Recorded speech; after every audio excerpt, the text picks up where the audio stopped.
یہ محرم کے سٹارٹ کے دن ہیں، اور ہم سب جانتے ہیں کہ محرم میں ایک عظیم قربانی اہل بیت نے دی، صرف دین کی خاطر، اس دین کی حرمت کو بچانے کے لیے۔ اور یہ بھی ہم سب جانتے ہیں کہ میرے آقا صلی اللہ علیہ وآلہ وسلم کی اولاد کے ساتھ اسی امت نے کتنا بڑا ظلم کیا اور کس بے دردی کے ساتھ انہیں شہید کیا گیا۔ اور انسانی ہسٹری میں میرے خیال میں اتنی بے دردی کے ساتھ شاید ہی کوئی آپ کو مثالیں ملتی ہیں، اور وہ بھی کس کے ساتھ؟ جنت کے سرداران کے ساتھ، نوجوانوں کے سرداران کے ساتھ۔ تو یہ جب بھی میں آج میری اتنی عمر ہو گئی ہے، میں اس واقعات کو پڑھتا ہوں، سنتا ہوں، تو ایک سوال میرے ذہن کو جھنجھوڑتا ہے۔ کیا آپ کے ذہن میں بھی کبھی یہ سوال آیا ہے؟ کبھی آپ کے ذہنوں کو بھی اس سوال نے جھنجھوڑا ہے کہ آج 1400 سال گزر چکے ہیں اس واقعے کو، اور ہم میرے خیال میں میرے آقا صلی اللہ علیہ وآلہ وسلم کی شان میں کوئی گستاخی کرے تو ہم برداشت نہیں کر پائیں گے۔ ہم لازمی جس کی جتنی استطاعت ہے، اگر دنیا میں کوئی ایسا واقعہ پیش آتا ہے تو ہم کیا کرتے ہیں؟ توڑ پھوڑ کرتے ہیں۔ ہماری اندر سے ایک لگن اور ایک جستجو ہوتی ہے کہ ہم اس بندے کو مار دیں جا کے، ہر ایک کی خواہش ہوتی ہے۔ اگر نہیں پہنچ پاتے تو ہم کیا کرتے ہیں؟ بازاروں کو بند کر دیں گے، اور جو جس کا بس چلتا ہے وہ کرنے کی کوشش کر رہا ہوتا ہے۔ صحابہ کی ناموس میں ہم اسی طرح اپنے آپے سے باہر ہو جاتے ہیں۔ لیکن وہ صرف 50 سال گزرے میرے آقا صلی اللہ علیہ وآلہ وسلم کو پردہ فرمائے، اور اس 50 سال میں ایسا کیا ہوا؟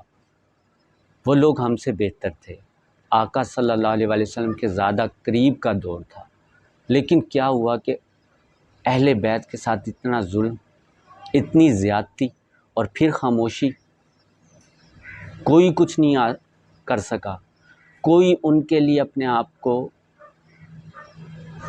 قربانی کرنے کے لیے نہیں پیش کر سکا، کوئی اس یزید بغیرت کافر کو نہیں روک سکا۔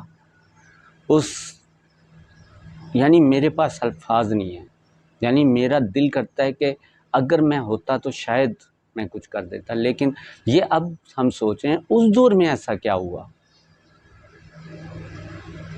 اس سے مجھے صرف ایک چیز لگتی ہے جو ہمارے اہل سنہ کی کتابوں میں بھی موجود ہے، آپ سٹڈی کریں، کہ کچھ ایسے واقعات مجھے لگتا ہے پیش آئے کہ اگر ہم آج کی ایگزامپل لیں اگر آپ اپنے والدین کی عزت کروانا چاہتے ہیں اپنی اولاد سے، تو آپ کو پہلے خود عزت کرنی پڑے گی۔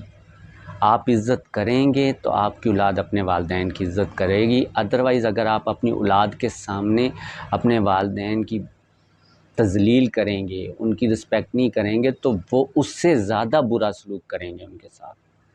تو کہیں ایسا تو نہیں ہوا کہ اہل بیت کی شان کو گھٹایا گیا ہو، ان کی حد تک کہ عزت کی گئی ہو، کہ اتنی ویلیو کم ہو گئی کہ وہ ایک ناخلف اس نوبت پہ پہنچ گیا کہ اس نے استغفر اللہ کہ جنت کے سردار کی گردن اڑا دی۔ یہ سوال مجھے بہت زیادہ ڈسٹرب کرتا ہے، اور یہ آپ بھی سوچیں۔ ہم آج لڑ ضرور رہے ہیں، ہم دو حصوں میں تقسیم ہو گئے ہیں۔ ایک جو کہتے ہیں کہ ہم اہل بیت کی محبت میں ہیں، وہ صحابہ کی تکریم نہیں کرتے، اور جو صحابہ کی سپورٹ میں ہیں وہ اس نوبت پہ آ گئے ہیں کہ بعض اوقات جنہوں نے اہل بیت کے ساتھ زیادتی کی ہے ان کو ڈیفینڈ کرنے میں چلے گئے ہیں۔ ہم دو حصوں میں تقسیم ہو گئے۔ اللہ تعالیٰ ہمیں سوچنے سمجھنے کی توفیق عطا فرمائے، اہل بیت کی محبت کرنے کی توفیق عطا فرمائے، اور صحابہ کا جو مقام ہے اس کی بھی تکریم کرنے کی توفیق عطا فرمائے۔ لیکن سوال کا جواب ضرور سرچ کریں کہ ایسا کیا ہوا کہ اتنا بڑا ظلم ہوا اور اس دور کے لوگ خاموش رہے۔